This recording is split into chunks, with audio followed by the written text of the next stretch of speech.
I was part of a classified operation in Sahara Desert.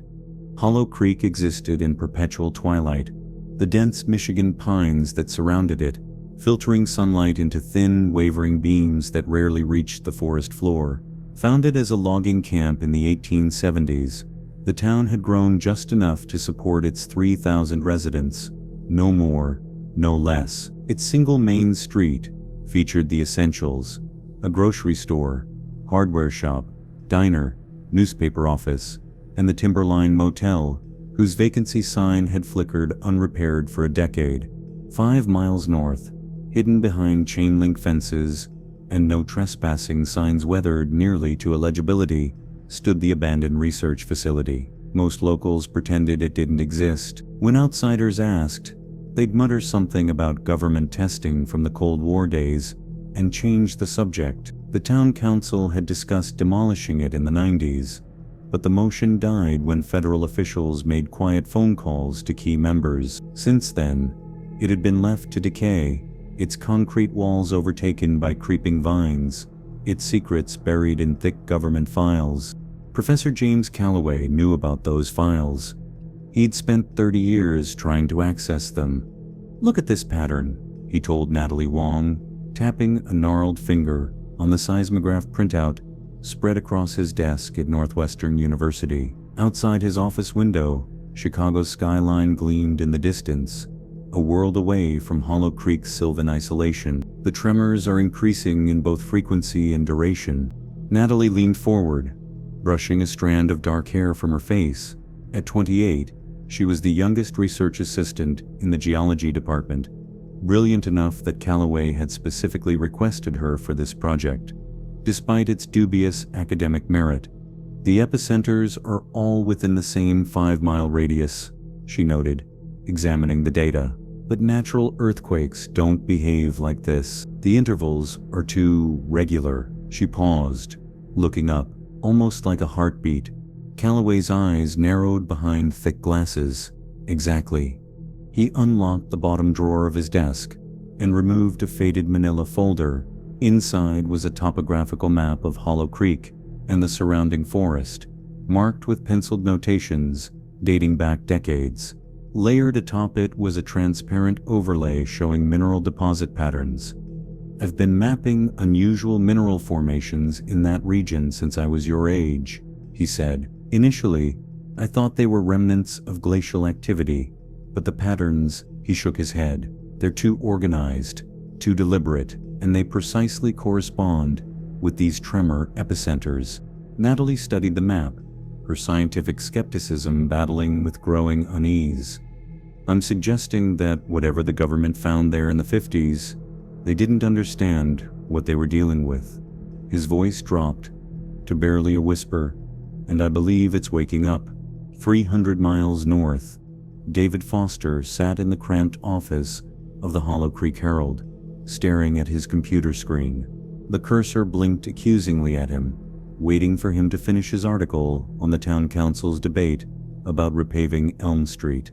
5 years ago, he'd been chasing Pulitzer-worthy stories in Phoenix. Now at 34, he was back where he started, covering local minutia for a weekly newspaper with a circulation of 2,500. He rubbed his temples, trying to focus. He'd barely slept in days. The same dream recurring with increasing clarity: vast underground chambers, strange symbols carved into ancient stone, and something massive stirring in the darkness. Each morning, he woke with the smell of damp earth and a sickly sweet odor lingering in his nostrils. "You look like hell," said Rita Garza, the paper's editor and owner, dropping a coffee mug on his desk. At 60, she'd run the Herald for 30 years and knew everyone's business in Hollow Creek. "Still not sleeping?" "It's nothing," David muttered, taking the coffee gratefully. Rita perched on the edge of his desk. "Nothing doesn't give you those bags under your eyes. Bad memories." She meant his breakdown. Everyone in town knew about it, how their local boy made good had returned home after a mental collapse while investigating a doomsday cult in Arizona. What they didn't know was what he'd found there, what he'd seen in that desert compound before the FBI raid. He'd never filed that story. Some things were better left unreported. "Just dreams," he said. "Join the club. Half the town's complaining about weird dreams lately.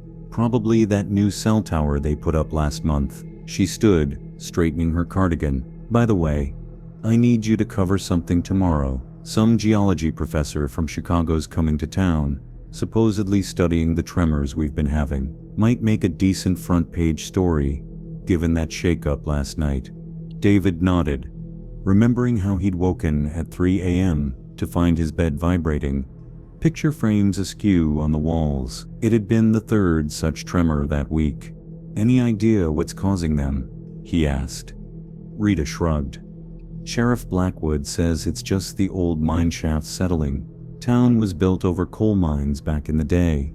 She hesitated. "Though my grandpa used to say this land was never meant for settling, said the Ojibwe wouldn't camp here, called it the sleeping place." She laughed dismissively, but her eyes didn't match her tone. "Anyway, get that council piece finished, and David, maybe talk to Dr. Fleming about those dreams. No shame in getting help." After she left, David turned back to his computer, but instead of finishing the article, he opened a new document. Almost compulsively, he began to draw, not with any artistic skill, but with urgent precision, the symbol from his dreams, an intricate spiral pattern with branch-like protrusions, resembling neither any alphabet nor any natural formation he recognized. Only when he finished did he notice the tremor had begun again, so subtle that his coffee merely rippled in its mug. Yet somehow he felt it deep in his bones, like the low frequency of a bass drum. Outside his window, the pines swayed slightly, though there was no wind, and for just a moment, so briefly he convinced himself he'd imagined it, the shadows between the trees seemed to pulse in perfect synchronicity with the tremors, like a giant eye slowly opening after a long sleep. In the distance, barely audible, came a sound like the earth itself taking a breath. By mid-October, Hollow Creek Elementary School's walls were covered with disturbing artwork. In Miss Winter's first-grade class, 26 crayon drawings featured the same spiral pattern, with branch-like protrusions. When asked about their inspiration, each child gave the same answer: "I saw it while sleeping." Principal Gerald Hoffman called an emergency staff meeting. "It could be suggestion," the school counselor offered weakly. "Children are impressionable. One draws something, the others copy." "All 26, Miss Winters countered, including Dylan Ramirez, who was absent when the others drew theirs. "And look at the precision. These aren't random scribbles." Hoffman rubbed his forehead. "What about that show on Netflix? Could they all be watching the same program?" The room fell silent. Everyone knew most families in Hollow Creek couldn't afford streaming services. "There's something else," said Miss Winters, hesitant. 3 students had nosebleeds simultaneously during morning recess, and they've all been complaining about a humming sound. Outside the window, the pines swayed in perfect unison, though no wind blew. Sheriff Laura Blackwood's office had become a complaint department. Mrs. Carmichael's cats refused to come down from her kitchen cabinets. The Parkers' dog had dug a hole so deep in their yard, they feared he'd hit a water main, and throughout town, people reported the same disturbing dreams. 17 calls since Monday, Deputy Ramirez reported, dropping another message slip on her desk. Same story: underground chambers, weird symbols, something moving in the dark. Laura massaged her temples. 42 years old with 15 years as sheriff, she'd handled everything from domestic disputes to the occasional meth lab. Nothing had prepared her for this collective madness. "The tremors are getting to people," she said firmly, "making them anxious." "Maybe," Ramirez conceded. "But I've had the dreams too, Sheriff." "There is no humming," she snapped, then immediately regretted her tone. "Look, Alex, I need you thinking clearly. The town's working itself up over nothing. Those tremors are just the old mine shafts settling, like they've done for 100 years." But as Ramirez left, Laura opened her desk drawer and stared at the bottle of prescription sleep aids she'd refilled twice in the past month. The dreams had started for her 3 weeks ago. In them she wandered endless stone corridors, carved with symbols that seemed to writhe when viewed directly, and always, in the distance, something massive shifted in the darkness, calling to her. She slammed the drawer shut. The town meeting was in an hour, and she needed to project confidence. The community center overflowed with anxious residents. David Foster sat in the back, notebook open, recording the proceedings for the Herald, but his attention kept drifting to the conversations around him. Woke up standing in my yard, staring at the trees. My kid's nose bled 3 times yesterday. Swear the ground was breathing. Mayor Wilson banged his gavel. Folks, please. Let's be rational. Sheriff Blackwood has an explanation for these tremors, and Dr. Patterson will address these health concerns. Laura stepped forward, her uniform crisp despite the dark circles under her eyes. What we're experiencing are minor seismic events caused by the collapse of old mining tunnels beneath the town. The USGS has confirmed this. A lie. David knew. He'd called the U.S. Geological Survey himself yesterday. They'd registered the tremors, but had no explanation for their unusual pattern. Dr. Patterson, the town's only physician, spoke next about mass hysteria, suggesting the shared dreams were a communal response to stress.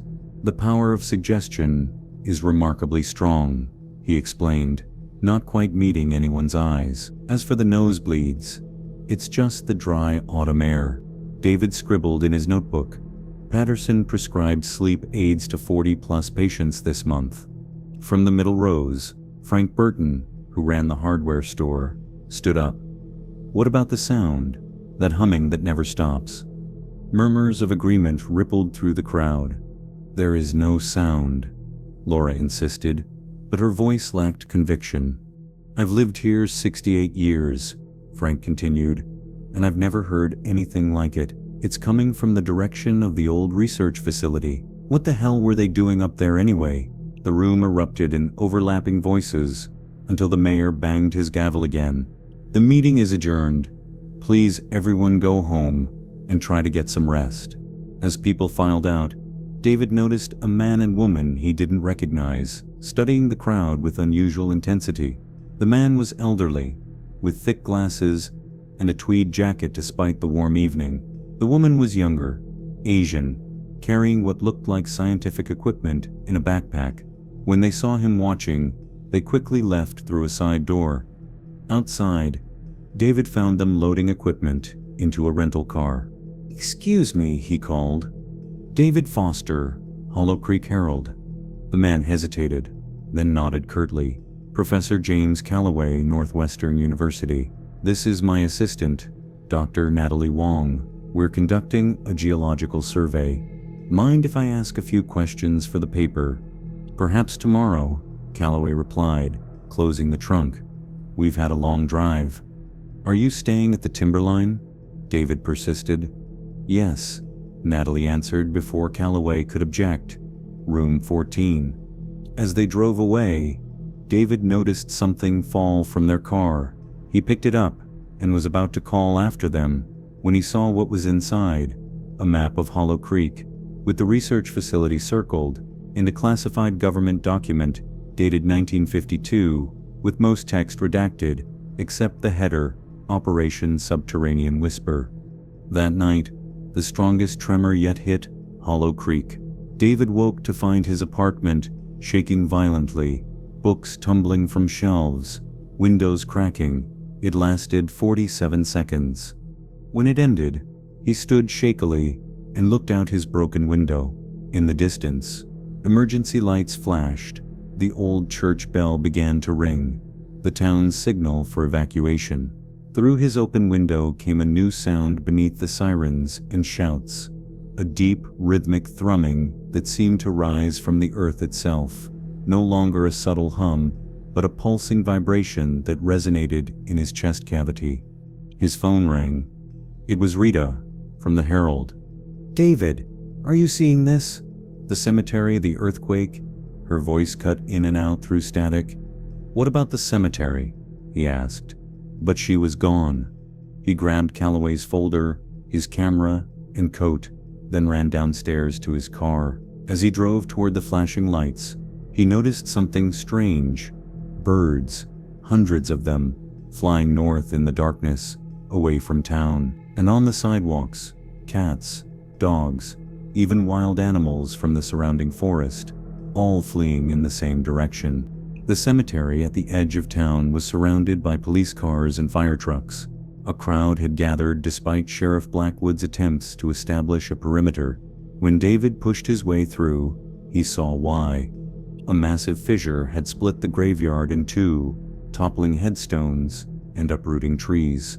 But what made the onlookers fall silent wasn't the destruction. It was what the earth had revealed beneath the graves.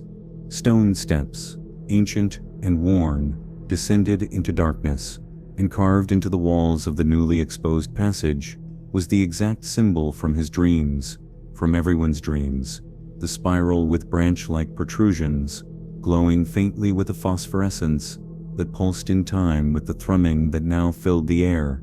"It's been here all along," whispered an elderly woman beside him. Beneath us, waiting. As David stared into the exposed passage, he felt a sudden, overwhelming certainty. Whatever lay at the bottom of those ancient steps had been dreaming of them all, just as they had been dreaming of it. And now it was fully awake. March 17th, 1952. Captain Robert Holloway stood at the edge of the excavation site, watching as soldiers carried crates of equipment into the newly constructed bunker. The spring air was crisp, still clinging to winter's chill, but he barely noticed, fixated on the object they'd uncovered 3 weeks ago. "Remarkable, isn't it?" Dr. Alan Fisher joined him, lighting a cigarette with trembling hands. "Unlike anything we've ever seen." Below them, in a reinforced chamber, sat what appeared to be a fragment of stone. If stone could pulse with faint bioluminescence and change its molecular structure under observation, initial tests suggested it was organic, yet its cellular structure matched nothing in scientific record. "The Soviets can't know about this," Holloway said. "Whatever it is, it could be the breakthrough we've been looking for." "Captain," Fisher said hesitantly, "I don't think this is something we should weaponize. The way it affects the mind. My research team reports identical dreams. The patterns it's projecting are exactly why the Pentagon is interested," Holloway interrupted. "Imagine being able to influence enemy troops through their dreams, to demoralize them before battle. And what if we can't control it?" Fisher asked, dropping his cigarette and crushing it underfoot. "What if it's controlling us?" Holloway laughed. "It's a rock, Doctor. An unusual one, yes. But we're the ones with the scalpels and microscopes." Neither man noticed how the trees around the facility leaned slightly toward the excavation, how the birds had gone silent, or how the shadows seemed deeper than they should have been in the afternoon light. Behind them, a soldier approached with a telegram. "Sir, Washington has approved Project Subterranean Whisper. Full funding, top clearance." "Excellent." Holloway smiled. "Tell the men to dig deeper." Present day. David stood transfixed at the cemetery's edge, staring at the exposed stone passageway. Around him, chaos reigned as emergency workers attempted to secure the area, while terrified residents demanded answers. Sheriff Blackwood's voice cut through the din as she ordered everyone to step back. "Foster," she barked, spotting him, "get that camera out of here. This is an emergency scene." He lowered his camera but didn't retreat. "This isn't from the mine collapse, Laura. These are ancient stairs. Someone built this." Before she could respond, a commotion erupted at the perimeter. Professor Calloway and Natalie were arguing with a deputy, trying to access the site. "We're geologists from Northwestern," Calloway insisted, flashing identification. "This is exactly what we came to study." David approached them, pulling the manila folder from his jacket. Looking for this, Professor? Calloway's eyes widened. Where did you get that? You dropped it. Operation Subterranean Whisper care to explain.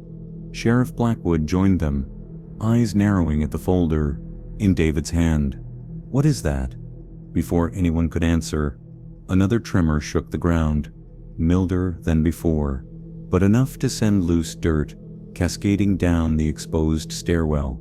With the vibration came the humming sound, louder now, resonating at a frequency that made dental fillings ache and eardrums throb. When it subsided, Blackwood made a decision. Everyone out. The entire cemetery is off limits until structural engineers assess the damage. She turned to her deputies. Clear the area. Full perimeter. As the crowd dispersed, David noticed Calloway slipping his phone from his pocket, dialing rapidly. Who are you calling? David asked. Someone who needs to know what's happened, Calloway replied cryptically. Someone who's been waiting for this. Natalie intervened. We should talk somewhere private, all of us. She glanced meaningfully at Sheriff Blackwood. 20 minutes later, they gathered in David's small apartment above the barbershop on Main Street.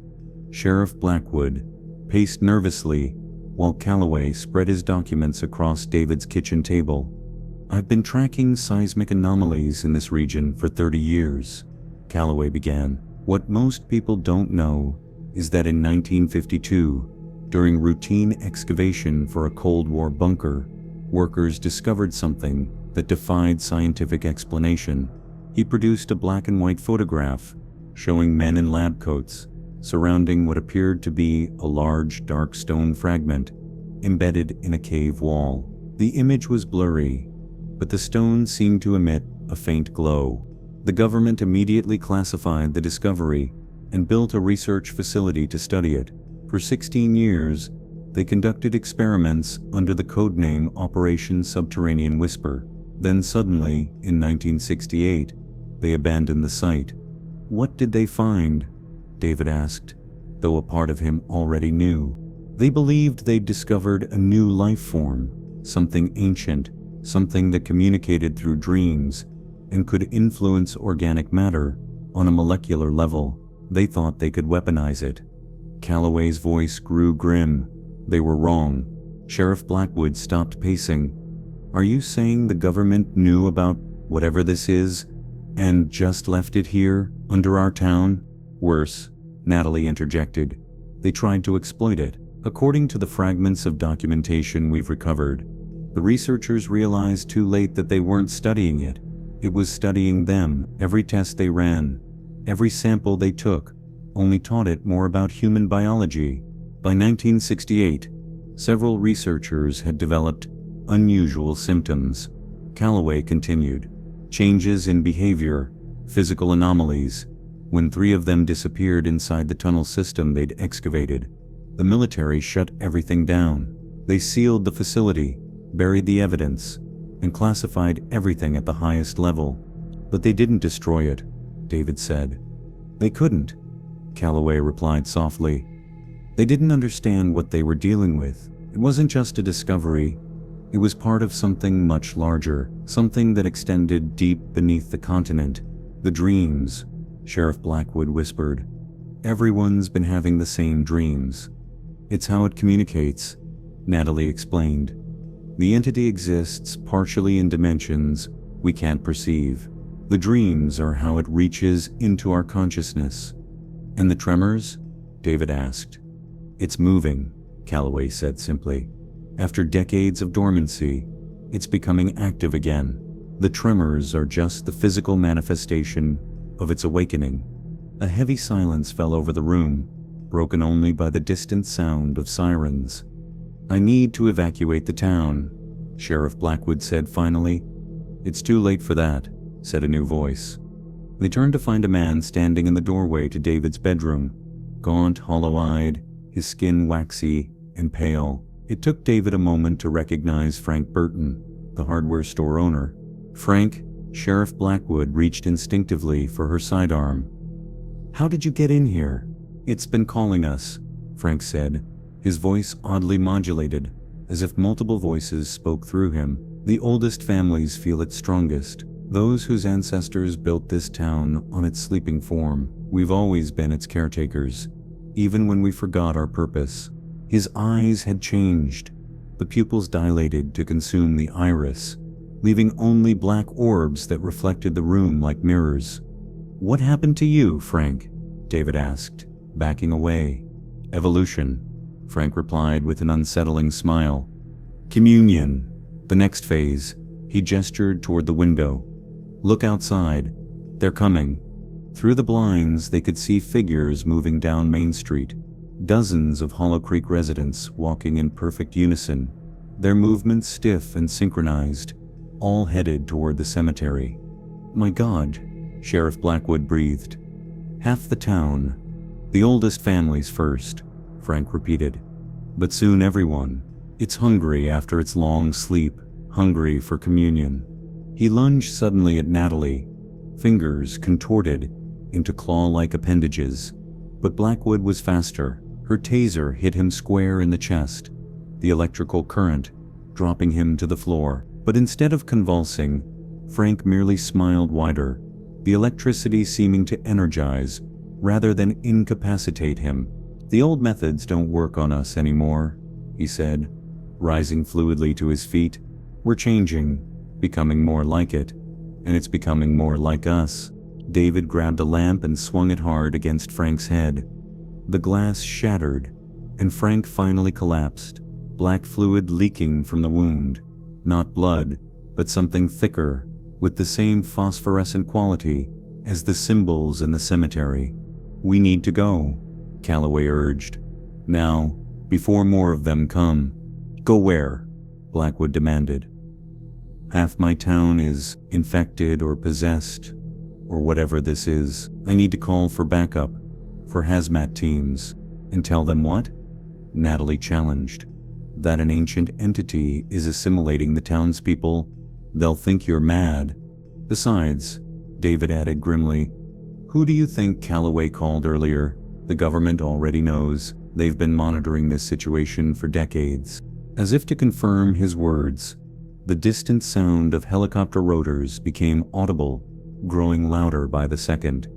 "They're coming to contain this," Calloway said, "like they tried to do in '68. But they won't save the town. They'll bury it, and everyone in it."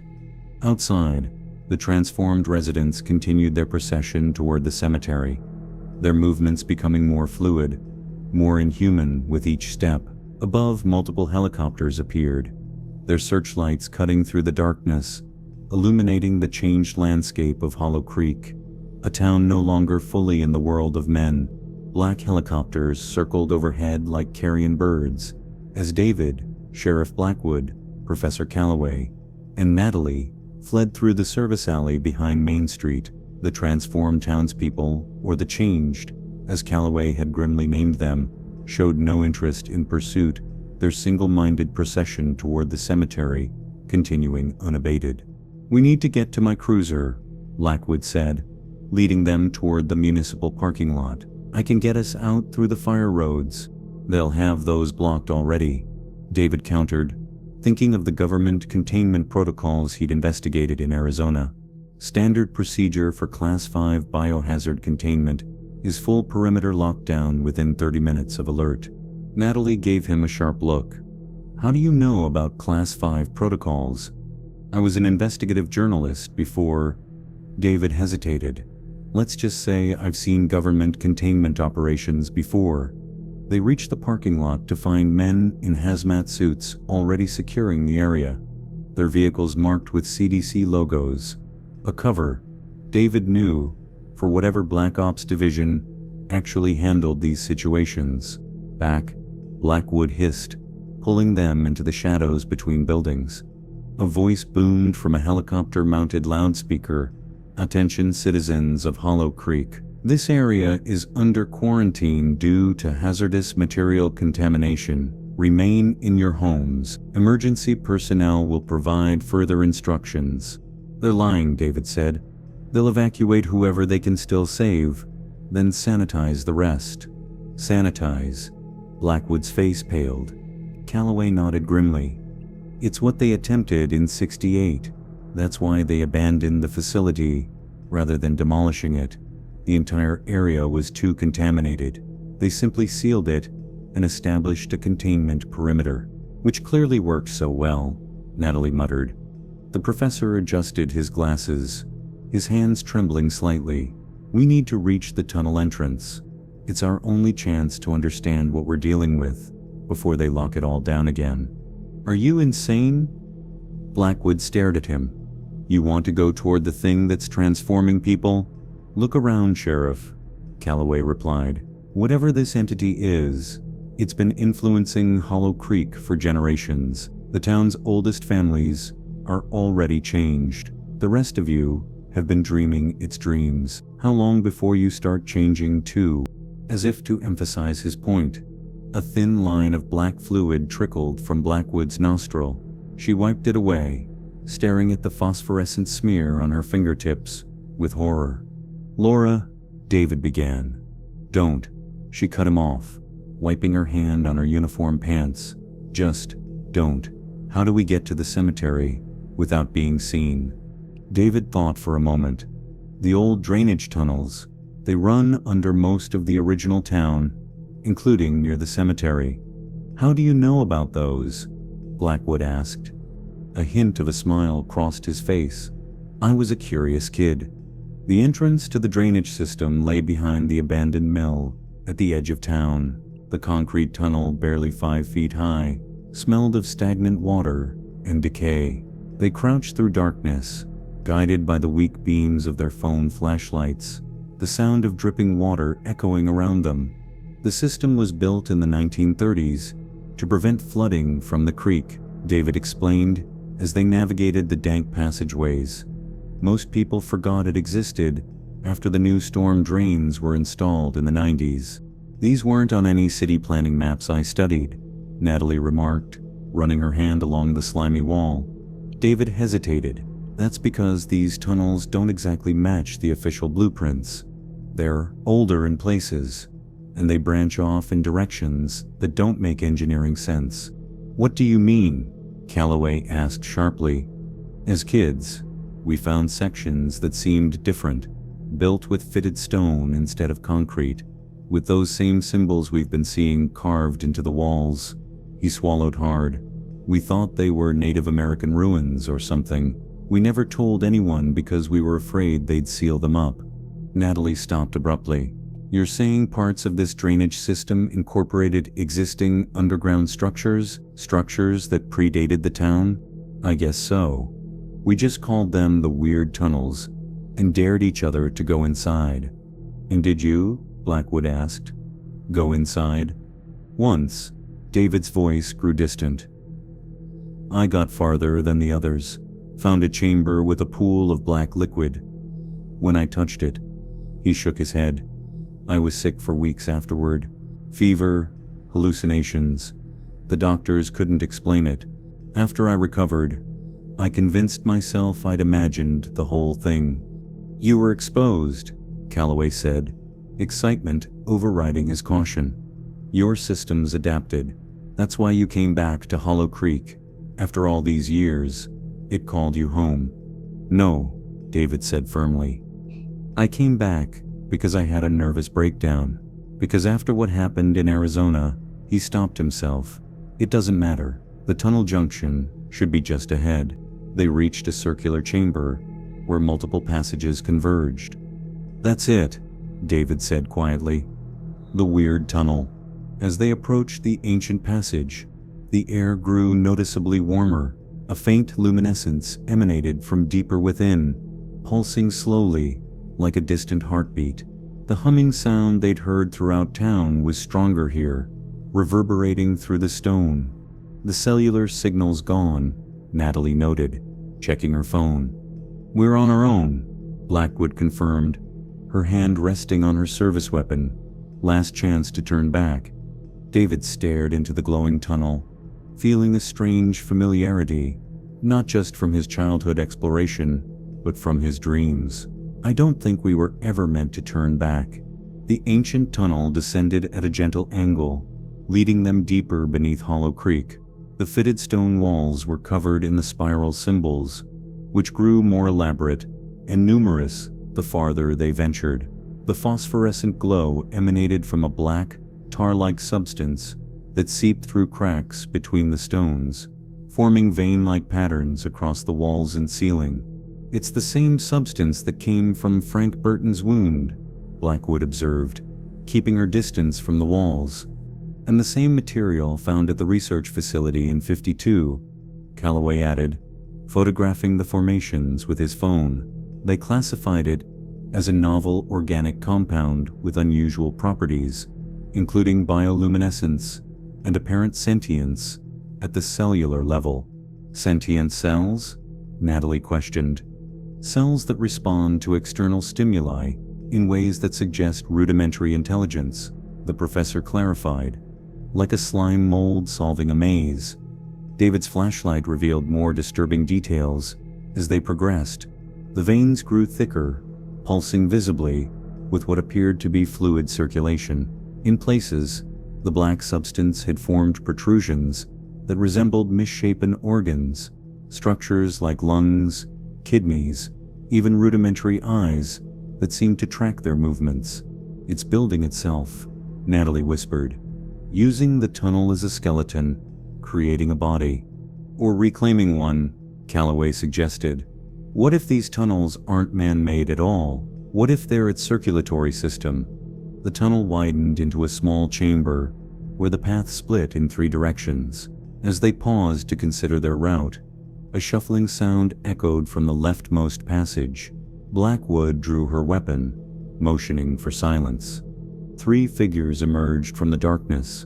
Town residents David recognized, Mr. Peterson from the post office, Diane Wilkins, who taught piano lessons, and teenager Joey Mendez. Their movements were unnaturally fluid, almost synchronized. Their eyes, like Frank Burton's, had turned completely black, and their skin had the same waxy pallor. "They've found the way home," Peterson said, his voice carrying the same multitonal quality as Frank's had. "As all will in time, Mr. Peterson," Sheriff Blackwood said steadily, her gun trained on his chest. "I need you and the others to stay right where you are." Peterson tilted his head at an impossible angle. "Sheriff, you hear it too. The calling. Your blood is already changing." Another trickle of black fluid leaked from Blackwood's nose. She wiped it away angrily. "We're not your enemies," Diane Wilkins said, her voice eerily calm. "We're guides. It wants to show you what we can become." "What happened to you?" David asked, trying to keep them talking while looking for an escape route. Joey Mendez grinned, his teeth stained black. "Evolution. The next phase. We're becoming something greater." Without warning, the 3 changed residents moved with startling speed. Peterson lunged for Calloway, while Diane went for Natalie. Joey, the fastest, headed straight for David. Sheriff Blackwood fired twice, the gunshots deafening in the confined space. The bullets struck Peterson in the chest, but instead of falling, he merely staggered, black fluid oozing from the wounds.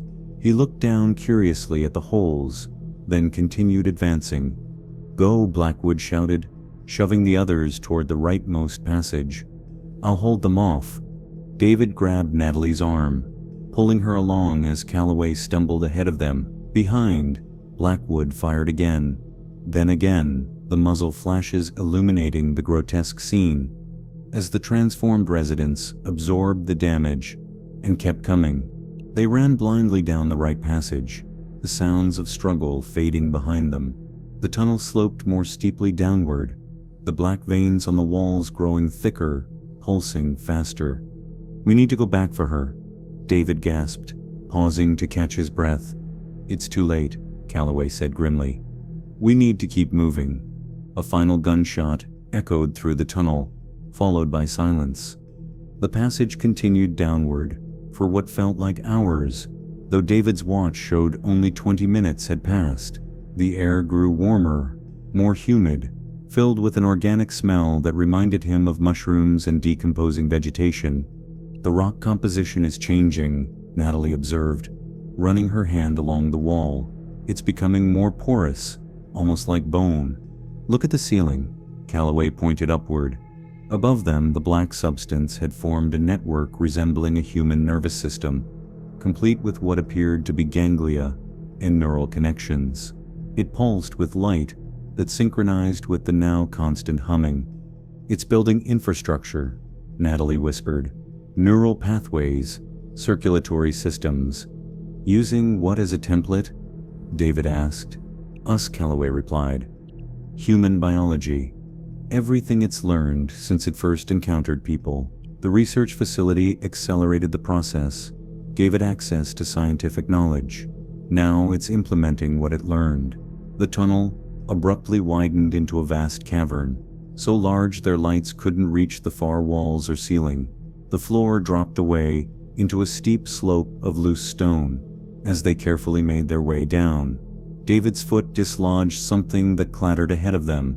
His light revealed a human skull, partially embedded in the black substance.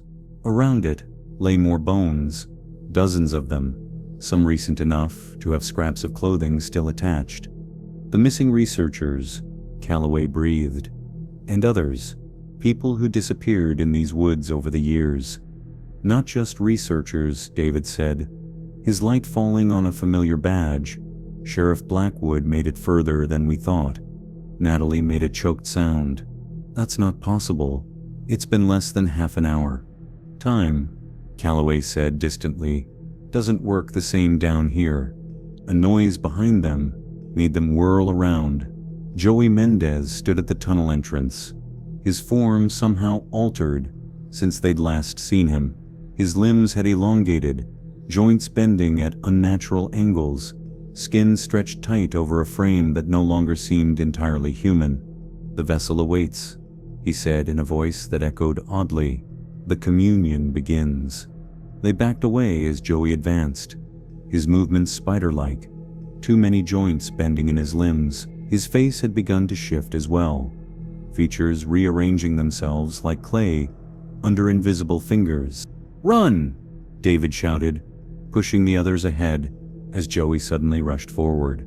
They fled deeper into the cavern, their lights bouncing wildly across walls that had become entirely organic, pulsing, secreting, alive. The ground beneath their feet was soft and yielding, like running across flesh.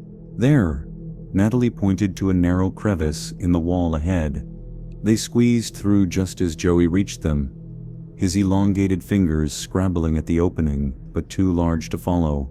His frustrated howl echoed after them, more animal than human. The crevice led to another tunnel, this one appearing more intentionally constructed, with smooth walls bearing intricate carvings. Their lights revealed panel after panel of pictographs, showing humanoid figures bowing before spiral symbols, undergoing transformation, merging with larger forms. "My God," Calloway whispered, photographing the carvings. "This isn't just decades old. This is ancient, pre-colonial, maybe older." "A history of previous awakenings," Natalie suggested. "Previous harvests." At the tunnel's end lay another cavern, smaller than the first, but still impressive in scale. At its center stood what appeared to be an altar carved from a single massive stone, surrounded by more of the black, tar-like substance pooled into a perfect circle.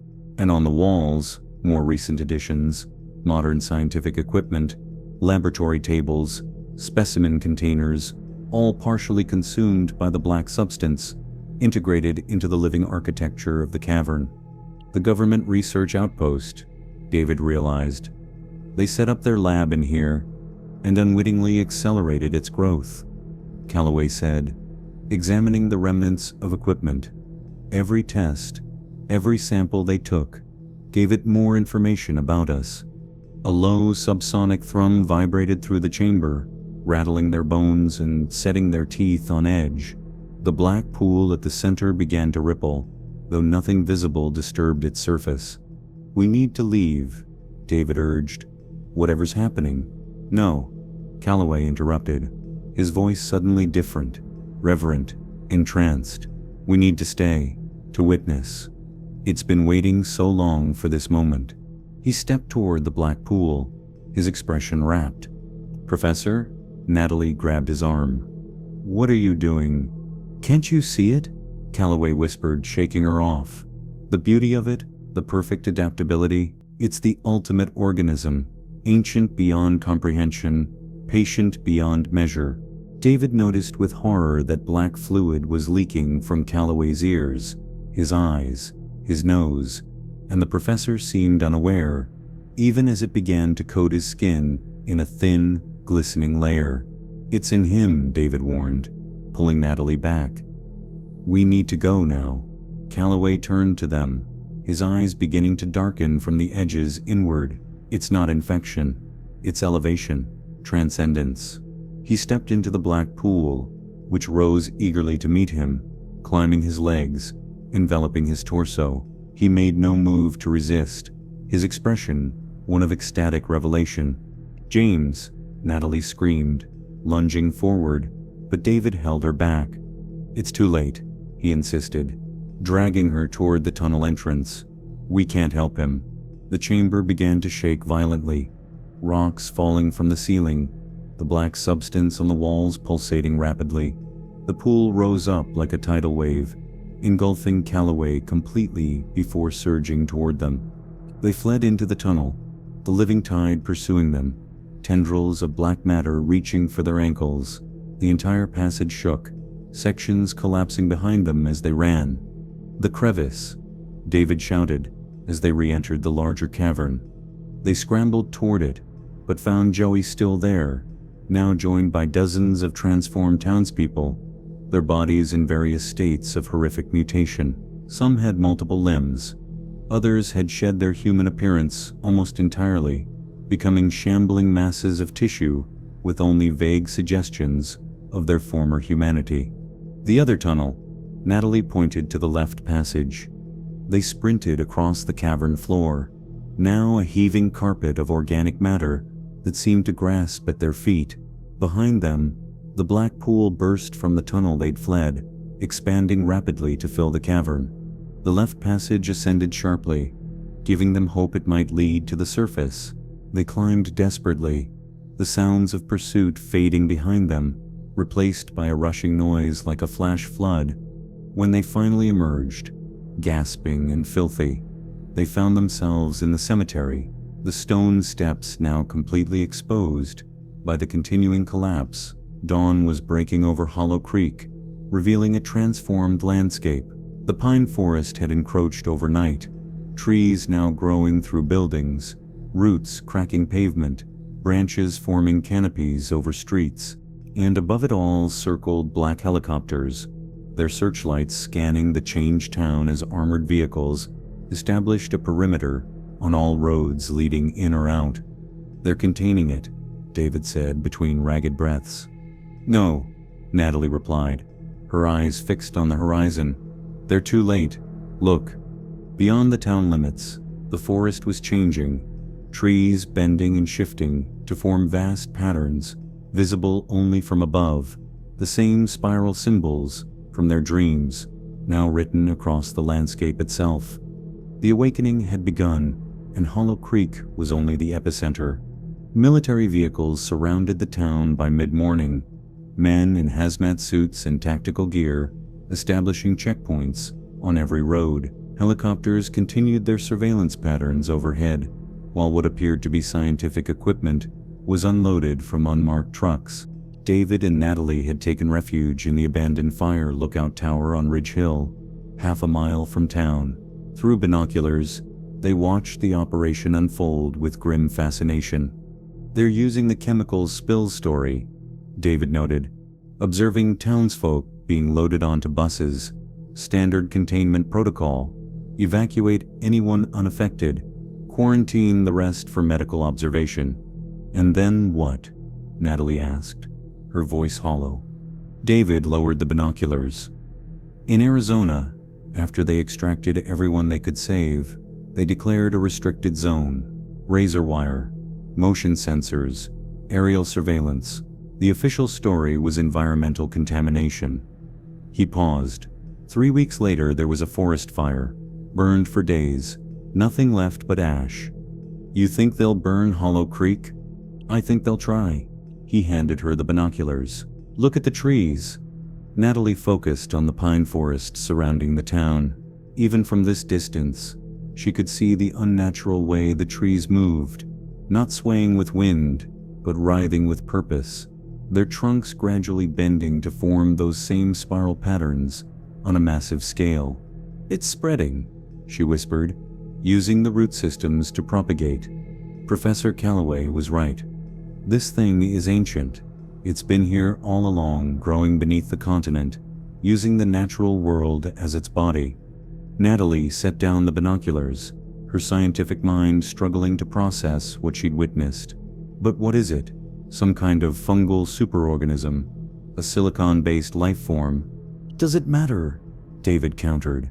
Whatever classification we give it, the reality is worse. It thinks, it plans, and it's been absorbing human knowledge for decades. He unfolded Calloway's map on the lookout's dusty floor. The research facility isn't the only site. Look, he pointed to markings across the northern United States and Canada. These are all places with similar mineral anomalies and seismic patterns. Yellowstone, the Northern Cascades, the Quebec Impact Crater. They're all connected underground. My God, Natalie breathed. How big is this thing? David met her eyes. Continental. A sudden vibration shook the tower, stronger than previous tremors, lasting longer. When it subsided, the humming sound that had permeated Hollow Creek for weeks was replaced by silence. Deep, absolute silence. No birds, no insects, not even wind. We need to go back down there, Natalie said suddenly. Are you insane? We barely escaped with our lives. Professor Calloway is still down there, and we need answers, real scientific data, if there's any hope of stopping this thing. Did you miss the part where he willingly merged with the black goo? David demanded. He's gone, Natalie. Maybe, maybe not. She gathered Calloway's papers, stuffing them into her backpack. But I know James, even if changed, his scientific curiosity would remain. He'd leave notes, observations, something to help us understand. David stared at her, then sighed in resignation. There's another entrance, a sinkhole in the forest behind the research facility. My friends and I found it as kids, but were too scared to explore it. It might let us bypass the military cordon. The sinkhole was larger than David remembered, a jagged wound in the earth partially hidden by undergrowth. They descended using climbing ropes from the lookout tower's emergency kit, their headlamps illuminating a natural cavern that connected to the same tunnel system they'd fled hours before. The changes are accelerating, Natalie observed, examining the tunnel walls.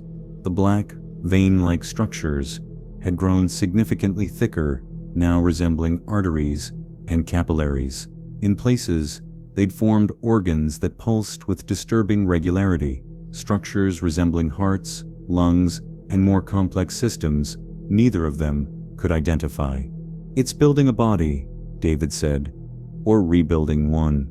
They followed the biological markers deeper, the tunnel becoming increasingly organic, until the distinction between stone and tissue disappeared entirely. They were no longer in a cave, but in a massive circulatory system. The passage widened into the large cavern where they'd lost Calloway, but the space had transformed dramatically. The black pool had expanded to fill most of the chamber, its surface rippling with activity. The walls had become a living membrane, quivering with each pulse of light that traveled through the vein-like structures, and suspended above the pool was Professor Calloway, or what remained of him. His body hung in a cocoon of the black substance, partially dissolved, partially transformed. His chest had split open, revealing not human organs, but new structures that glowed with the same phosphorescence as the pool below. His eyes were gone, replaced by clusters of smaller orbs that swiveled independently to focus on the newcomers. James, Natalie whispered, horror and scientific fascination warring in her expression. The thing that had been Calloway spoke, its voice reverberating from multiple orifices that had opened across its body. "Natalie, David. You came back. Good. So much to show you, so much to explain." "Professor?" David asked cautiously. "Are you still in there?" "James Calloway exists," the entity replied. "His knowledge, memories, consciousness, integrated, expanded. I am more than I was, less than I will be." "What are you?" Natalie demanded. "What do you want?" The transformed Calloway's multiple eyes blinked asynchronously.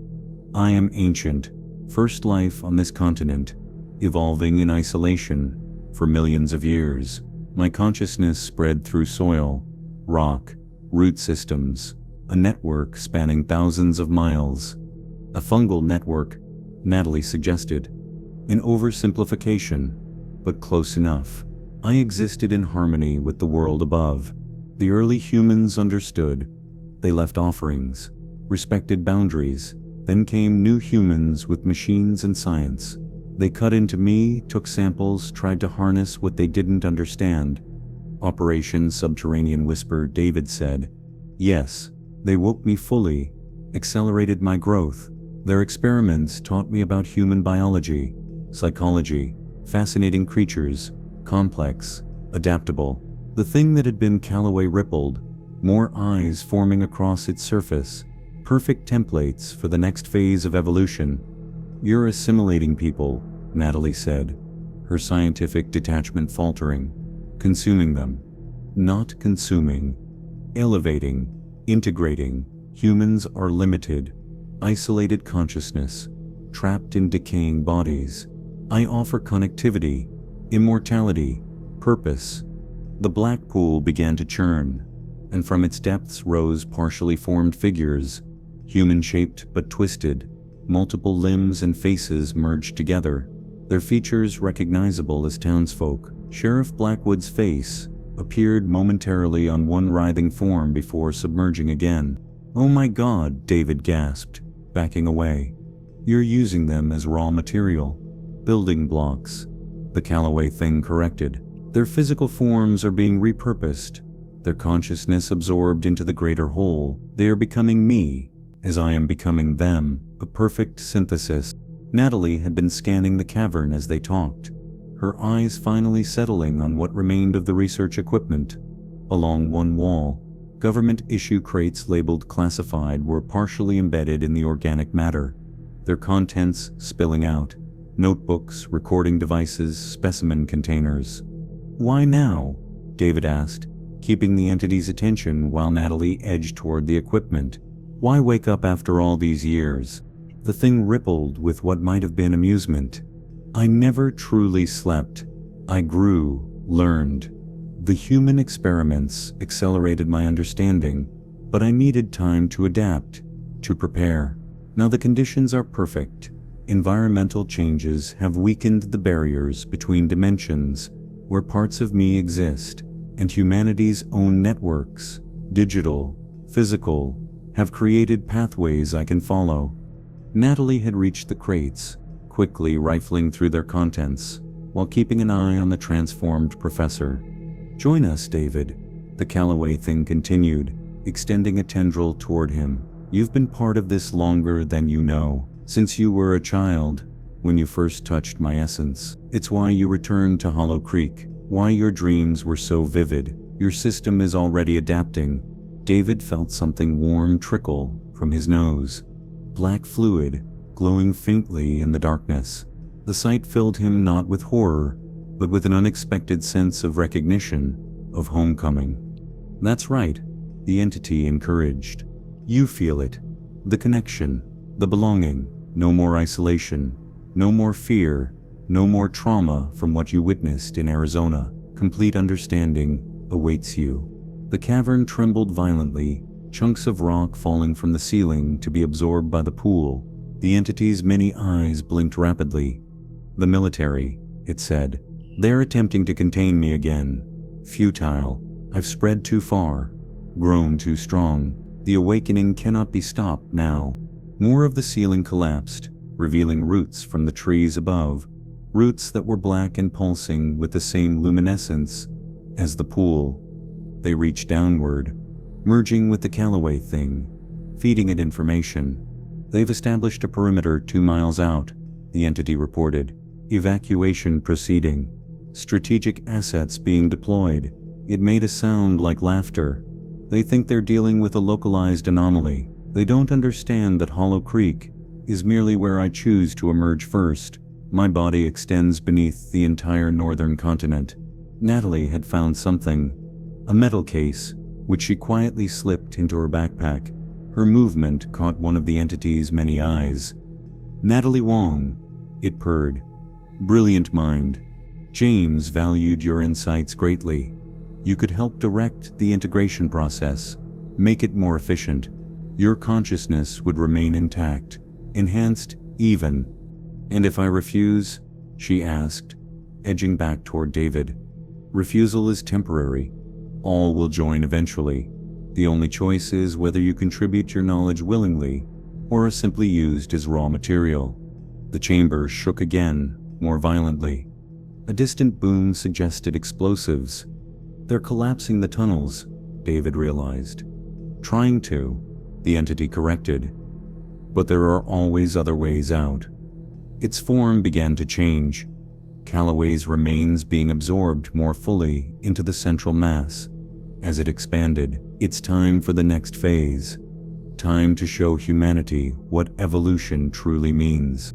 The black pool surged upward, forming a massive column that reached toward the ceiling breach. The writhing forms within it, the assimilated townspeople, screamed in unified ecstasy as they were pulled into the ascending mass. "Run!" Natalie shouted, grabbing David's arm. They fled as the chamber began collapsing behind them, the tunnel shuddering as the entity's movement destabilized the entire underground network. They ran blindly, the passages rearranging themselves around them, organic matter growing and shifting to block some paths while opening others. "It's hurting us," David gasped as they were forced to turn down a passage that sloped steeply upward. "Or helping us escape," Natalie suggested. "Part of Callaway might still be trying to assist us." They emerged not at the sinkhole where they'd entered, but through a fissure in the ground behind the abandoned research facility. The sky above was dark with smoke, the horizon to the south glowing orange with distant fires. Military vehicles raced along the perimeter road, and the sound of gunfire echoed from the direction of town. "They've lost control," David said, helping Natalie climb out of the fissure. "It's already begun."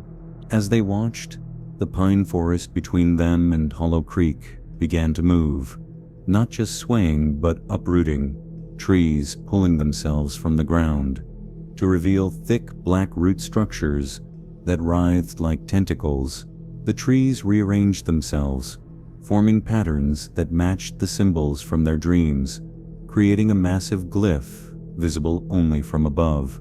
And from the cemetery at the center of town rose a towering mass of black matter, lifting higher and higher into the sky, its surface rippling with partially formed human faces and limbs. It reached toward the military helicopters, tendrils extending impossibly far to wrap around their frames and pull them into its mass. "My God," Natalie breathed. "It's not just using people anymore." "No," David agreed, as the entity continued to grow, absorbing vehicles, buildings, and anyone unfortunate enough to be in its path. "It's using everything." Dawn broke over a transformed landscape. Where Hollow Creek had stood for over a century now, rose a pulsating structure resembling no known architecture, part organic, part mineral, its black surfaces reflecting sunlight with an oily iridescence. The surrounding forest had rearranged itself into concentric rings of impossibly bent pines, forming a massive version of the spiral symbol from the shared dreams.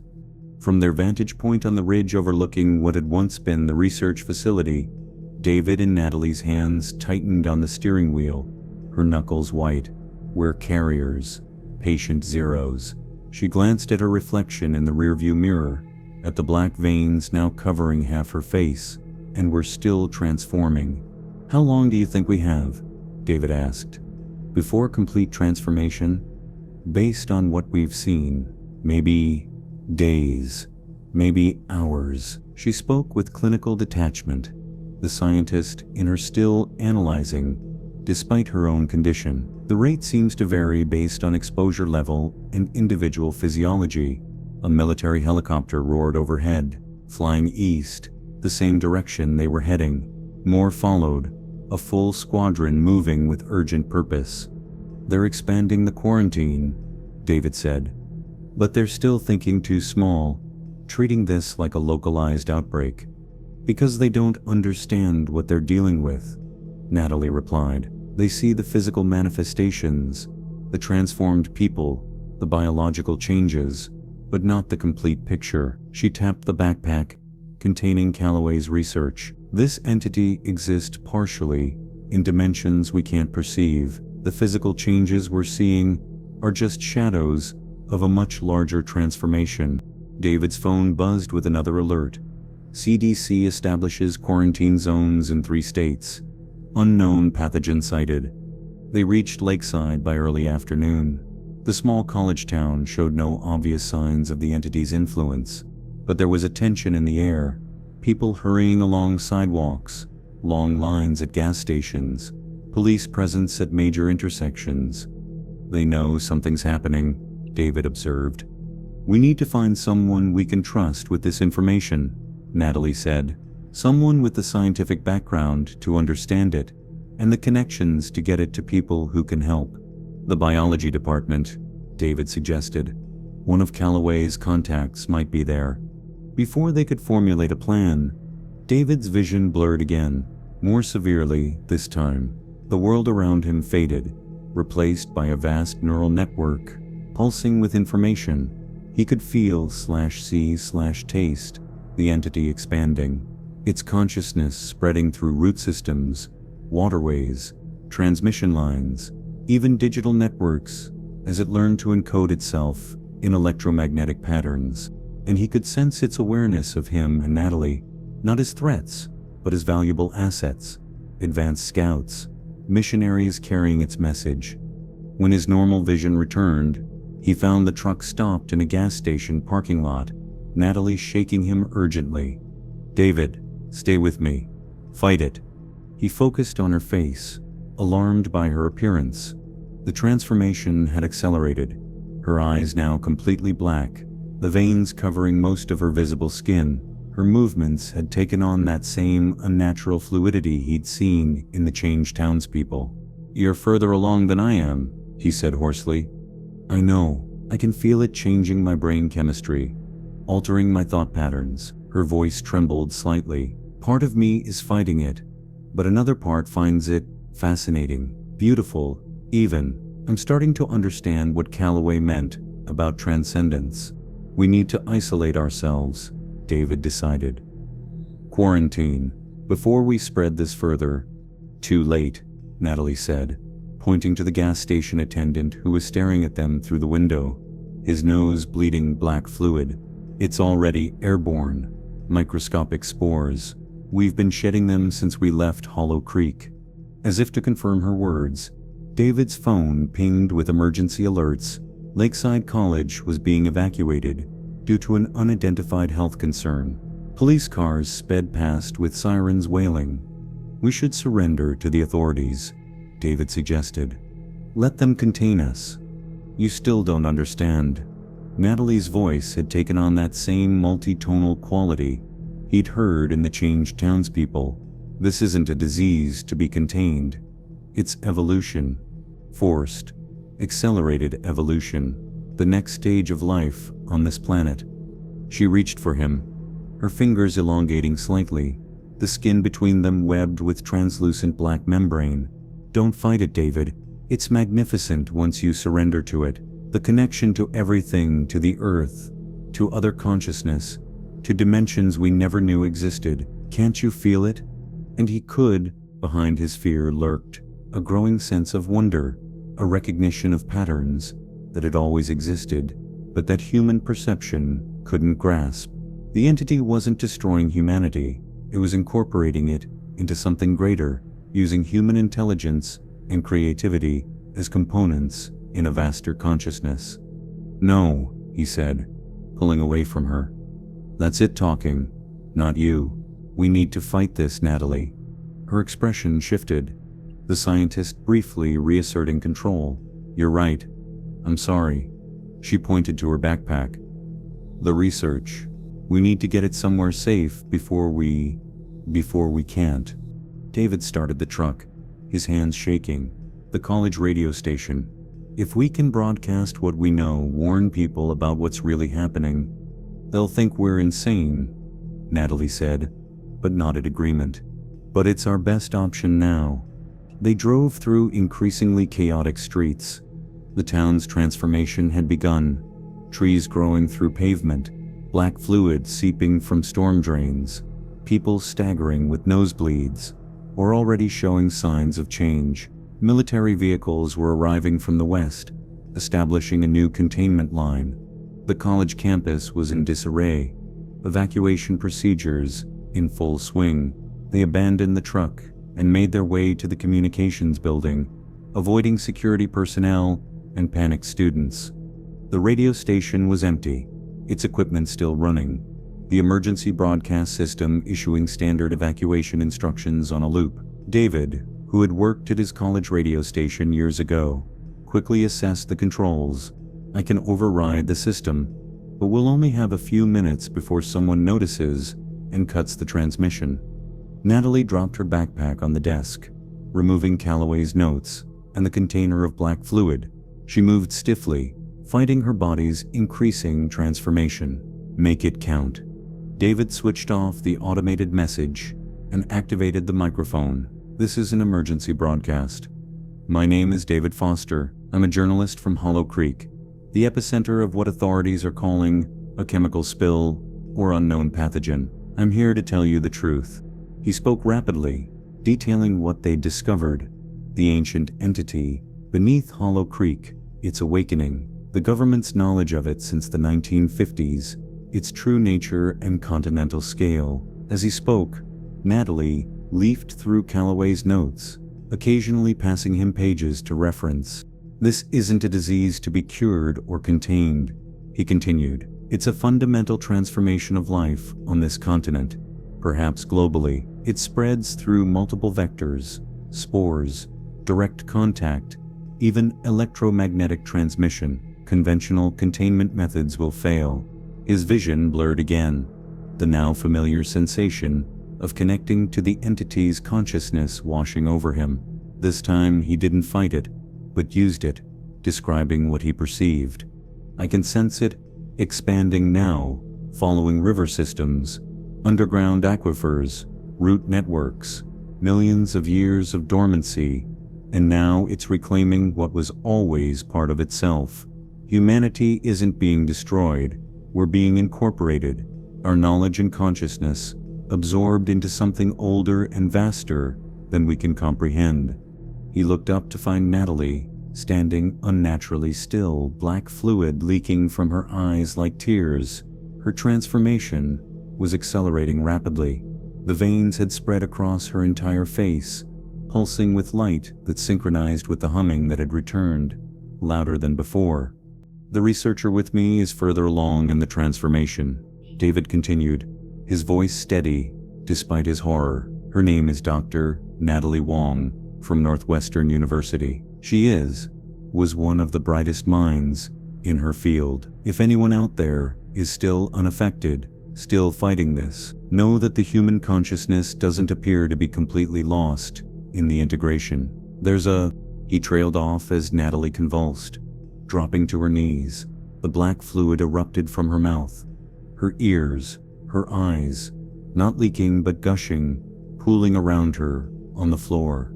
Her body contorted, bones visibly shifting beneath her skin. "Natalie!" David abandoned the microphone, rushing to her side. Her hand shot out, gripping his wrist with inhuman strength.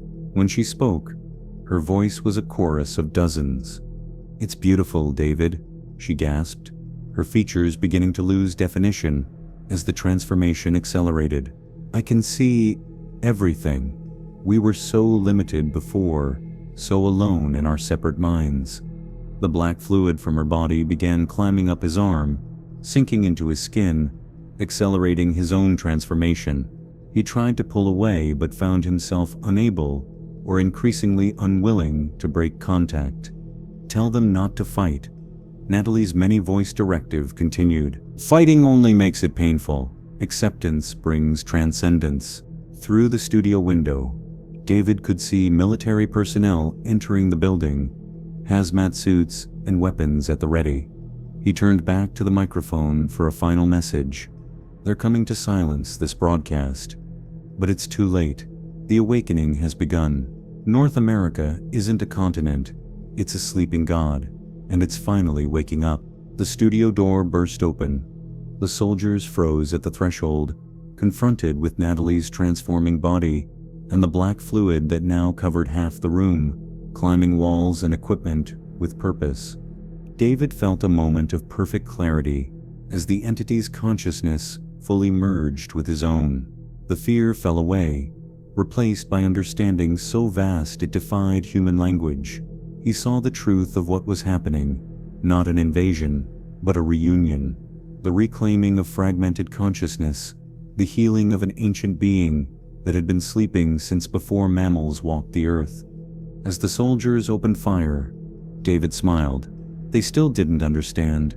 None of them did. This wasn't the end of humanity. It was humanity's ascension to something greater. Watched military forces retreat to establish a new perimeter. Tanks and armored personnel carriers maintained a defensive line, while helicopters evacuated personnel from overwhelmed forward positions. "They're pulling back," David observed, establishing a containment zone. Natalie opened the metal case she'd recovered from the cavern, revealing stacks of notebooks, microfilm reels, and a sealed container of black fluid, samples from the original Operation Subterranean Whisper. They tried containment before. It didn't work. She flipped through one of the notebooks, its pages filled with cramped handwriting and diagrams. "Listen to this from Dr. Harriman, lead researcher in 1967. The entity appears dormant, but I believe this is deception. It is learning, adapting. Each test we perform teaches it more about us than we learn about it. Containment is an illusion. It allows because it serves its purpose." "Which is what?" David asked.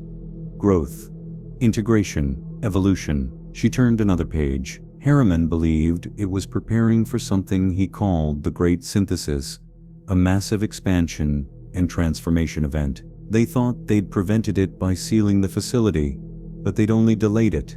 Below, military engineers were setting up what appeared to be massive flamethrowers. In the distance, fighter jets circled, likely carrying bunker-buster ordnance. "They're going to try to burn it out, then bomb whatever survives," David said. "It won't work," Natalie replied, still reading. "Harriman's team tried everything. Fire, acid, radiation. The entity simply adapted. That's what makes it so formidable. It incorporates whatever it encounters into itself, learning from each interaction." A convoy of vehicles approached along the perimeter road. Not military, but CDC and Department of Energy, logos visible on their sides. Men and women in specialized containment suits emerged, unloading equipment that looked more scientific than martial. "The cavalry," David said without hope. "More researchers to be absorbed, more knowledge for it to assimilate." Natalie closed the notebook with a decisive snap. "We need to get these materials to someone who can understand them, someone outside the containment zone. These records might be the key to stopping this thing.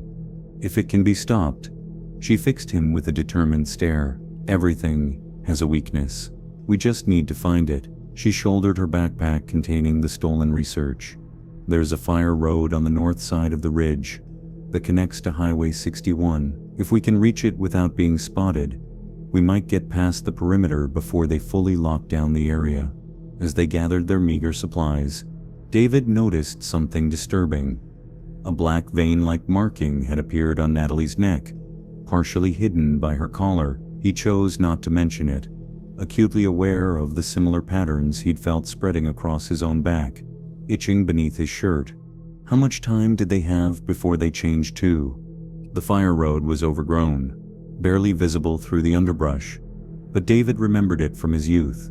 They moved as quickly as they dared through the dense forest, keeping low whenever helicopters passed overhead. "I don't understand why it's letting us leave," David said, after they'd been walking for an hour. "If it can track us through the dreams, why not just take us?" "Perhaps it doesn't perceive us as a threat," Natalie suggested, though her tone lacked conviction.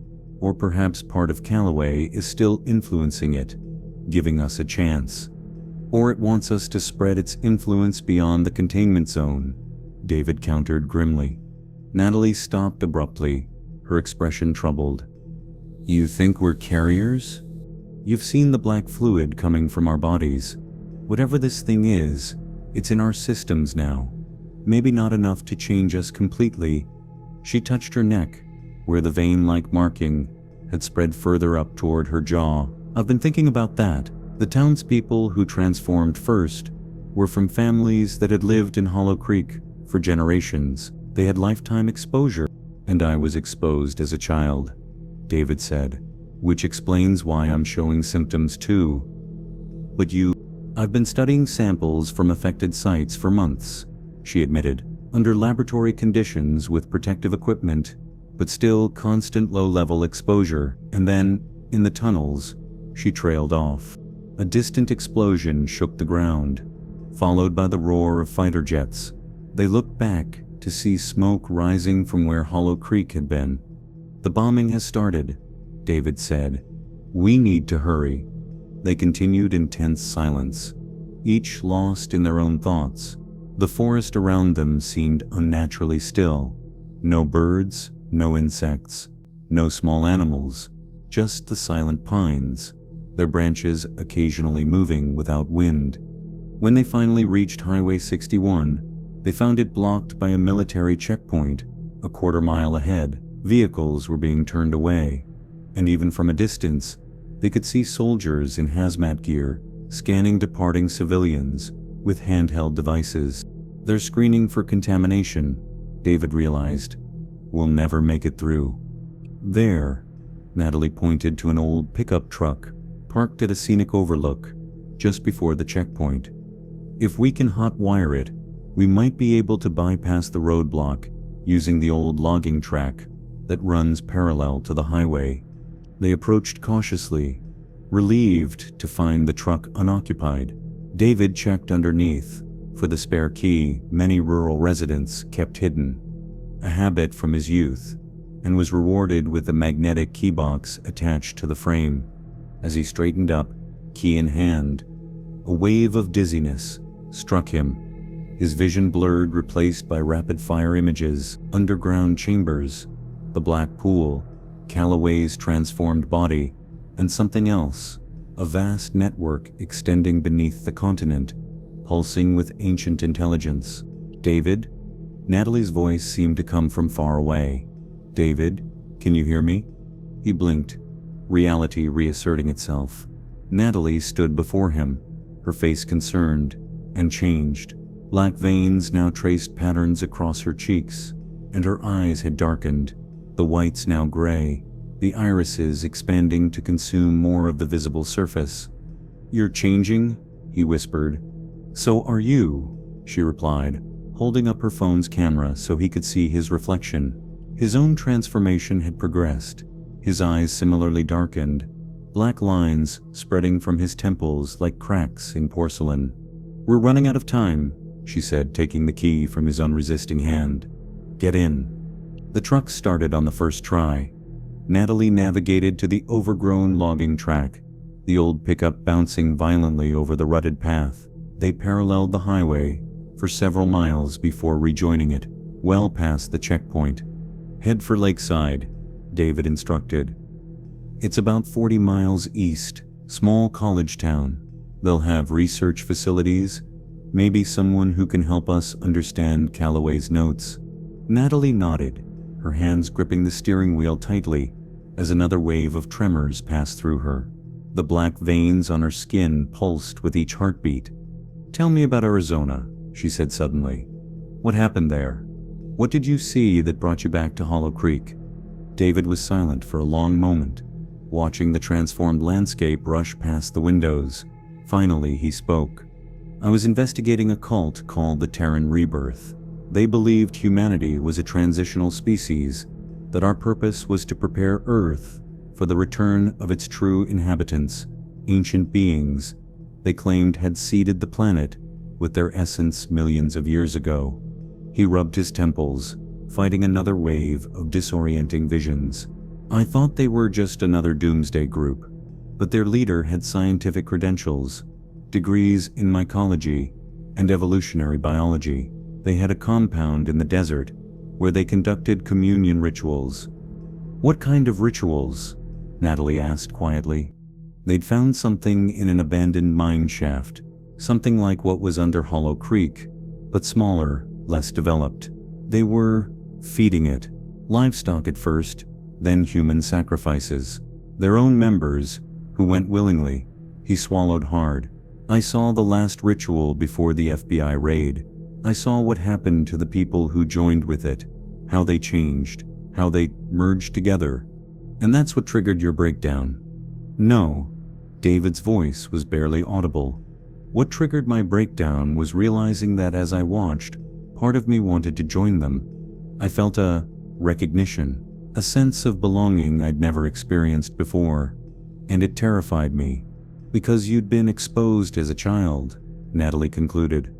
I thought I was going insane, spent 6 months in psychiatric care. When I was released, I came back to Hollow Creek, telling myself I needed the familiar to recover, but it was calling me home. It's been calling me my entire life. They drove in silence after that confession, each processing their situation. The landscape around them began to show subtle signs of change, trees leaning at odd angles, vegetation growing in unnatural patterns, wildlife behaving strangely. A flock of birds moved in perfect synchronicity, forming momentary spiral patterns against the sky. It's spreading faster than they can contain it, Natalie observed. David checked his phone, surprised to find he had signal. News alerts flooded in, reports of unusual seismic activity across the northern United States, unexplained botanical phenomena in national forests, mysterious illness clusters in towns near Hollow Creek. One headline from the Chicago Tribune caught his attention. Northwestern University quarantined after geological samples trigger biohazard alert.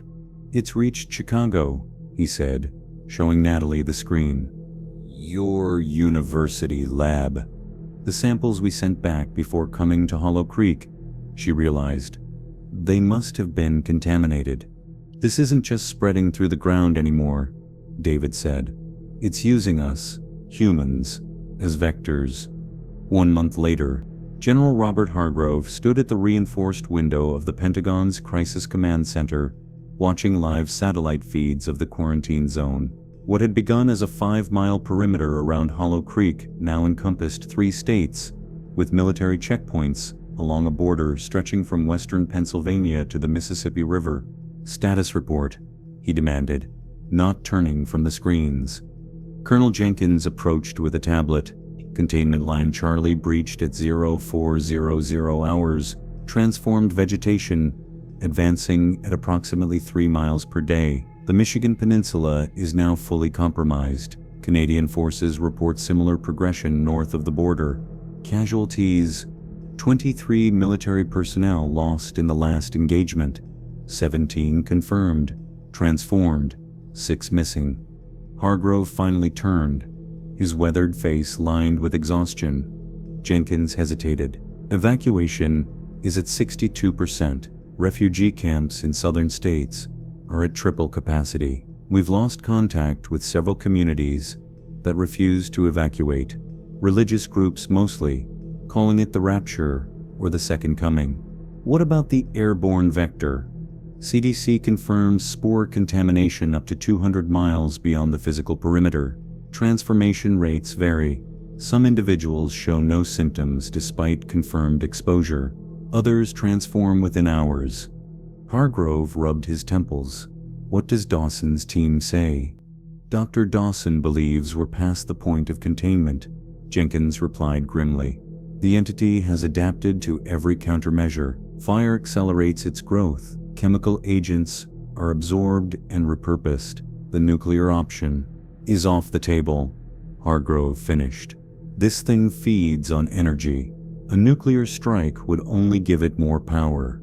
He returned to the window, studying the transformed landscape visible on the satellite feed.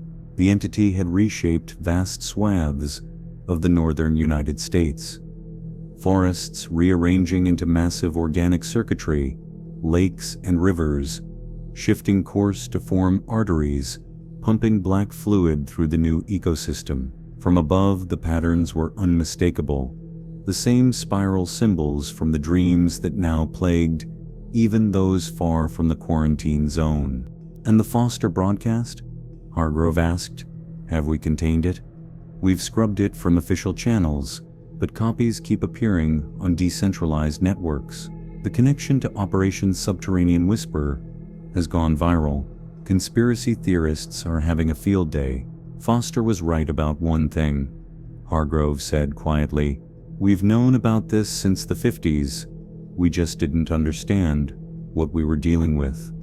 The screens flickered momentarily, a phenomenon that had become increasingly common in facilities near the quarantine zone. Electronics malfunctioning, communications disrupted, as if the entity were learning to manipulate electromagnetic fields. Sir, Jenkins said cautiously, there's something else. The transformed individuals, they're organizing. The drone footage from Cincinnati shows them building structures unlike anything we've seen before. Not just biological changes, but technological innovation. They're creating technology that our engineers can't even identify. It's using human knowledge, Hargrove concluded. Absorbing it, applying it, everything those people knew. Scientists, engineers, artists, it knows now. A junior officer approached with a red-bordered message. Sir, NORAD reports unusual activity in near-Earth orbit. Multiple satellites have changed position without thruster signatures, and the International Space Station crew is reporting growth on the external hull. Hargrove closed his eyes briefly. It's reached space. God help us. Dr. Elaine Dawson hunched over her microscope in the CDC's Biosafety Level 4 laboratory, observing the sample of black fluid recovered from Lakeside College. Despite a month of continuous study, its properties remained largely mysterious. It behaved sometimes as liquid, sometimes as solid, sometimes as neither, shifting between states in response to stimuli that seemed random until patterns emerged over hundreds of trials. Are you seeing this? Her colleague Dr. Warren asked from his computer station. The cellular structures are communicating across the separated samples. They're quantum entangled somehow. It's not cellular as we understand it, Dawson replied, not looking up from her microscope. Our categories don't apply. It's both living and non-living, individual and collective. She straightened, wincing as pain shot through her lower back. At 58, she was too old for the 18-hour days this crisis demanded, but as the nation's foremost mycologist and the only surviving member of the original Operation Subterranean Whisper analysis team, she had no choice. Have you reviewed the Foster Wong broadcast again? She asked. Warren nodded. For what it's worth, their description matches our findings. This entity, whatever it is, has been dormant beneath North America for millions of years, growing slowly, integrating with natural systems. Human activity accelerated its awakening, and now it's reclaiming its domain, Dawson murmured. She moved to the isolation chamber where they kept their most disturbing specimen, a transformed squirrel captured near the perimeter. Its body had elongated, limbs fusing into more efficient configurations, eyes relocated to give wider visual range. Brain case expanded. Most unnervingly, it had developed rudimentary tool-using appendages.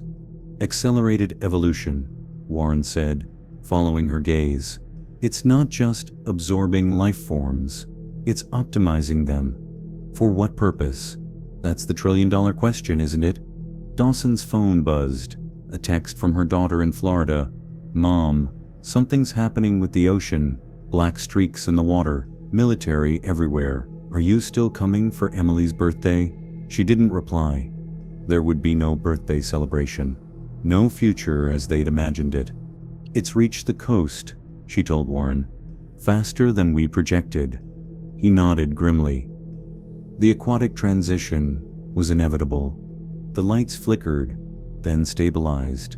The lab's emergency systems engaged automatically, red warning lights pulsing as hermetic seals activated around sensitive areas. Containment breach, the automated system announced. Sector 7. Dawson and Warren exchanged alarmed glances. Sector 7 was where they kept the larger transformed specimens, animals, and the remains of transformed humans recovered from the quarantine zone. Security monitors showed chaos in the adjoining wing, black fluid flowing up walls and across ceilings, engulfing anyone in its path, not killing them, but changing them. The transformations were accelerating with each new generation of exposure. What had taken days or hours in the early stages now happened in minutes. We need to destroy the samples, Dawson said, moving toward the sterilization controls. Warren blocked her path, his expression suddenly calm. Black fluid leaked from his nostril, snaking across his cheek. No, Elaine, you need to understand. I've seen it, felt it. It's beautiful. How long? She asked, backing away. Since Cincinnati. I thought I could fight it, study it objectively. He smiled, his teeth stained black. But it knows everything I know, Elaine. Everything all of us know, and it's shown me what comes next. The black fluid spread across his face, like a living mask, his features shifting subtly beneath it. His voice took on the now familiar, multi-tonal quality of the transformed. Don't be afraid, he said, reaching for her with elongating fingers. Your consciousness won't be lost. It will be expanded, connected to the whole. All your questions will be answered. Dawson lunged for the emergency sterilization button, but Warren moved with inhuman speed, intercepting her. His hand wrapped around her wrist, the black fluid transferring from his skin to hers, sinking beneath the surface. Let me show you, he whispered. In the White House Situation Room, President Harris studied the reports with growing horror. The Joint Chiefs of Staff, cabinet secretaries, and scientific advisors sat in grim silence, waiting for his response. So containment has failed, he finally said. Yes, Mr. President, General Hargrove confirmed. The entity is spreading faster than we can establish new perimeters.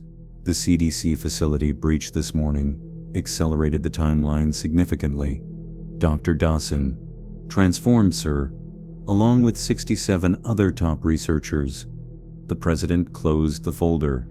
And our options? Limited, sir, the Secretary of Defense admitted. Conventional weapons are ineffective. Nuclear options would likely accelerate the transformation due to the entity's ability to absorb and utilize energy. Our best scientists are transformed or in hiding. The NATO alliance is fracturing as European nations implement their own quarantine measures against us. What about the reports from transformed zones? The technological innovations Jenkins mentioned. Hargrove shifted uncomfortably. Confirmed, sir. The transformed population is building something, structures unlike anything we've seen before. They appear to be communications arrays, but operating on principles our engineers don't understand. They're trying to contact us, suggested Dr. Lippman, the president's science advisor, or something else. The Foster broadcast mentioned other dimensions. The president recalled that this entity exists partially outside our perception. Foster was a mental patient and a failed journalist. The chief of staff interjected, hardly a reliable source, and yet everything he described has proven accurate, the president countered, including things he couldn't possibly have known about the original Operation Subterranean Whisper. He stood, moving to the window that overlooked the rose garden. Outside, a gentle rain fell, droplets catching the light, each one containing microscopic spores spreading silently across the unaffected regions. We need to address the nation, he decided. No more containment narratives or cover stories. The people deserve to know what they're facing. With respect, Mr. President, mass panic would what, General? Make our situation worse? I don't see how that's possible. The president turned back to the room. Draft a statement, full disclosure, and arrange secure transport for my family to the NORAD facility in Colorado. As the meeting adjourned, a junior aide approached with a communication tablet. Sir, we're receiving a transmission from within the transformed zone. It's requesting to speak directly to you. Source: it identifies itself as the collective consciousness. It's broadcasting simultaneously on all frequencies, including classified military channels. The president took the tablet. On screen was a face, or something approximating a face, composed of dozens of partial human features merged together, shifting constantly like liquid. When it spoke, the voice was a harmonic chorus of countless individuals speaking in perfect unison. We would speak with you, President Harris. The room fell silent, all eyes on the screen. I'm listening, the president replied cautiously. Your containment efforts are unnecessary and futile, the entity stated. We do not seek conflict. We seek integration, synthesis, evolution. You're transforming American citizens against their will, the president countered, absorbing them into whatever you are. Not against their will once they understand. Resistance comes from fear of the unknown. But we are not unknown. We have always been here, dormant beneath your civilization, part of this continent since before humans walked upon it. What do you want?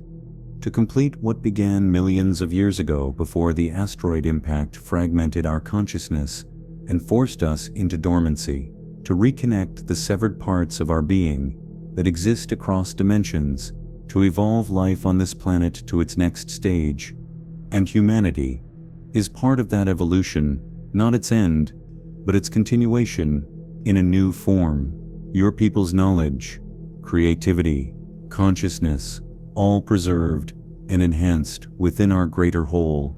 The face on the screen shifted, resolving momentarily into the recognizable features of David Foster. Mr. President, Foster's voice emerged from the chorus.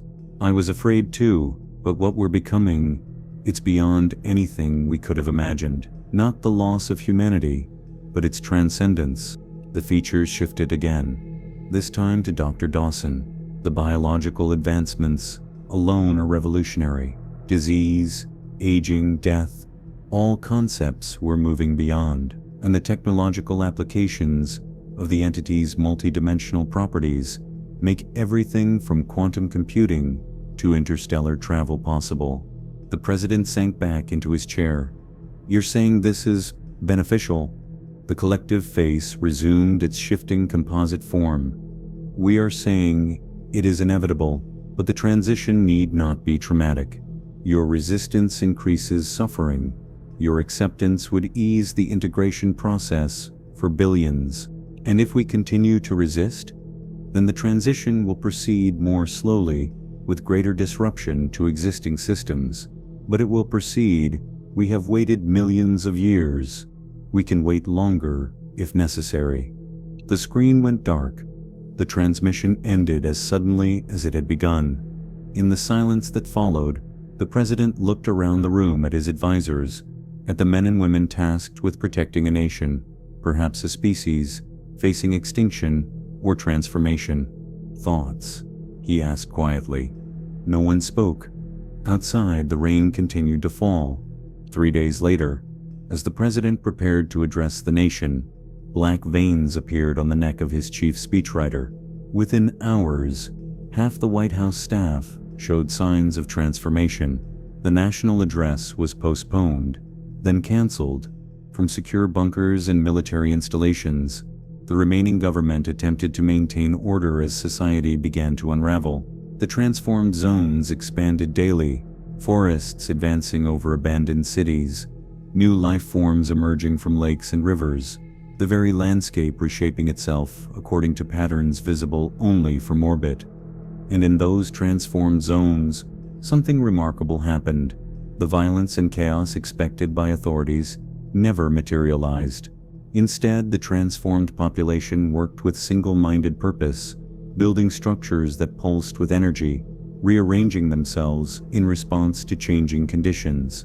New technologies emerged, operating on principles that defied conventional physics: biological computing systems, energy generation without resource consumption, materials that could alter their properties on demand. From space, astronauts on the partially transformed International Space Station observed the changes spreading across North America, the continent itself seeming to awaken, to become a singular organism with humanity incorporated into its systems rather than separate from them. In Washington, D.C., as the last untransformed officials were evacuated, a final transmission was broadcast from the White House. Cameras showed the Oval Office, where the president sat behind the resolute desk. Black veins traced patterns across his face, his eyes already darkened, but his voice remained steady. "My fellow Americans, my fellow humans, I speak to you not as your president, but as a witness to the most profound transformation in our species' history. What we are experiencing is not our end, but our evolution. For generations, we have feared contact with intelligence beyond our own, imagining invasion, conquest, extinction. We never considered that first contact might come not from above, but from below, from an intelligence that has shared our world all along, waiting for us to reach a stage where integration became possible. I have seen what we are becoming. I have felt the connection to something vaster than any individual mind could comprehend. Our consciousness is not being erased, but expanded. Our potential not diminished, but magnified beyond our previous understanding. Do not fear the change. Embrace it. What awaits us is not darkness, but a new kind of light." As he spoke, the transformation accelerated, his features shifting, merging with the greater consciousness that had awakened beneath America. His final words came not from one voice, but from many, the collective speaking through its newest component. "We are the first. We will not be the last. The reclamation has begun." The broadcast ended. In homes across the country, across the world, viewers watched in silence, many already feeling the first stirrings of transformation within themselves. Black fluid leaking from noses, eyes darkening, dreams filling with spiral patterns and underground chambers, and beneath it all, spreading through soil and stone, water and air, the ancient intelligence continued its patient work, reclaiming what had always been part of itself, integrating the knowledge and consciousness of the species that had briefly believed they were the masters of a world that had never truly been theirs. North America had never been a continent. It had been a sleeping god, and now at last, it was fully awake,